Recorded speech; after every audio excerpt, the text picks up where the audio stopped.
Alright, apa yang kita tak tahu adalah berapa lama immunity yang akan diberi oleh vaksin ini ya. Sebab itu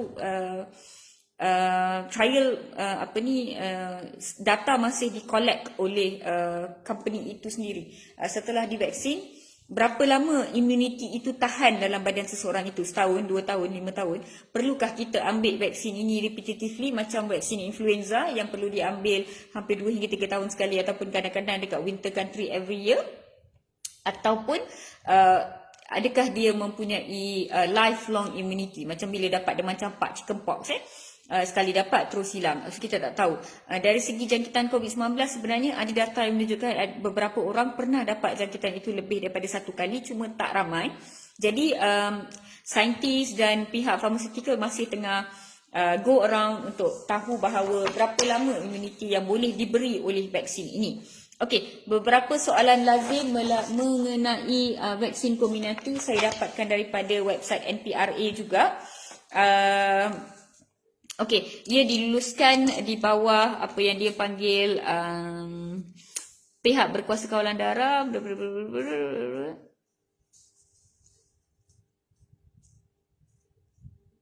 Okey, permohonan ini adalah melalui penyerahan berterusan, iaitu rolling submission ya. Maksudnya menggunakan data yang terkini. So dia kata kalau ada dokumen yang memuaskan baru dapat diluluskan lah. Okey, jadi NPRA meluluskan mendalah ini, ubat ini ya, dengan membuat pemantauan secara berterusan terhadap profil keselamatan vaksin yang telah didaftarkan dan memaklumatkan kepada NPRA. So ada orang tanya kat saya ya, jadi bila lepas bagi vaksin ni berapa lama dia akan kaji, berapa lama dia akan continue untuk monitor orang yang menerima. Jadi center-center akan tahu sebenarnya dekat mana kamu akan ambil, pihak klinik kesihatan dan pusat pemberian vaksin dan sebagainya tahu. Jadi apabila kamu ada apa-apa masalah dan kamu pergi balik ke hospital, contohnya bila kamu dapat serangan jantung, masalah pendarahan, berdarah gusi dan sebagainya, ia akan dikaji balik. Kita akan tengok balik berkait atau tidak. So benda tu berterusan buat masa sekarang. Berapa lama kita masih tak ada jawapannya.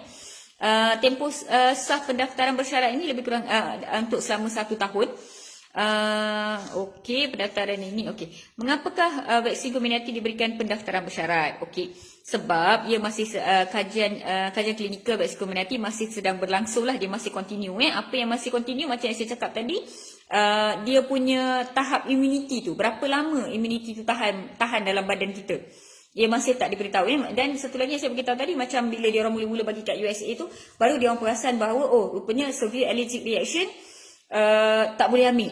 Lepas tu dia bagi tahu cepat-cepat, okey, orang yang ada allergic jangan ambil. So itu adalah antara pemantauan berterusan yang dibuat. Itu yang dia kata sebenarnya. Nak kata kajian klinikal tak habis ke doktor? No, kajian klinikal fasa pertama, kedua dan ketiga dah dilengkapkan. Mengapa ia boleh begitu cepat? Sebab proses birokrasi yang berkaitan dengan pembuatan sesuatu vaksin dipercepatkan dalam situasi pandemik ini. So kajian klinikal memang dah settle sebenarnya Apa yang masih berterusan adalah post clinical. Kita masih cuba kaji, kita masih cuba tengok berapa ramai yang pening lepas ambil. Tapi Malaysia adalah antara negara yang orang kata, bagi saya lah kita untung. Sebab masa sekarang lebih kurang 190 juta hingga 200 juta orang telah divaksin seluruh dunia. Jadi berbanding dengan USA, berbanding dengan Saudi Arabia, berbanding dengan UAE, kita dah ada sedikit macam, mereka dah ambil dah, okey lah kot, Singapura dah ambil dah. Singapura macam kita orang juga, China ada, India ada, Melayu ada. Jadi lebih kurang, okey lah, mereka dah ambil, okey, nampak tak ada masalah. Tak adalah depopulasi ke, tak adalah rakyat dia jadi zombie tiba-tiba ke. Okey je mereka kan, dah boleh fly dah, Singapore Airlines dah fly. So kita at least ada rujukan daripada negara lain, daripada dia orang yang ambil lebih awal. Jadi kadang-kadang bila ramai yang tanya kenapa lambat, adakah ini politik dan sebagainya, kadang-kadang lambat sedikit tu baiklah juga, sedikit je, tak adalah lambat sangat pun kita. Sebab amount yang diberi dalam sesuatu hari itu tinggi, banyak. Apa yang masih dipantau adalah tahap immunity yang tahan dalam badan kita. Berapa lama tahan tahap immunity tu Alright, siapa yang dibenarkan saya dah cakap tadi, siapa yang tak boleh saya dah bagi tahu tadi juga. Okey. Okey, kalau individu mengalami reaksi alergik yang serius, severe allergic reaction selepas dos pertama, maka orang itu tak patut dapat dos kedua. Kalau allergic yang biasa-biasa, yang simple-simple, kamu perlu mendapat nasihat doktor. Sila dapatkan nasihat doktor jika anda mempunyai sebarang bentuk alahan, masalah pendarahan atau mengambil apa-apa ubat pencair darah. So semua orang yang tanya kat saya ambil warfarin doktor, saya ambil Plavix doktor, saya ambil aspirin doktor, doktor kamu yang akan nasihatkan untuk kamu. Alright? Seseorang yang masih menerima rawatan kanser ataupun baru selesai menerima rawatan kanser ataupun penerima transplant organ ataupun stem cell, kena berbincang dengan doktor kamu. Baru habis rawatan kanser tu berapa lama? Lebih kurang 6 bulan ya. Bincang dengan doktor kamu balik. Seseorang yang pernah dijangkiti COVID-19 pun dia kata kena dapatkan nasihat doktor ya. Tapi kita ada konsensus ya. Pernah mendapat jangkitan COVID-19, most likely memang akan divaksin kembali. Pernah menerima vaksin COVID-19 yang lain, sama ada menerusi program imunisasi ataupun sebagai subjek dalam ujian klinik COVID-19.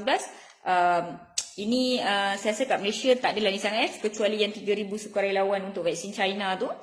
Dan juga orang yang pernah menerima antibody pasif bagi COVID-19.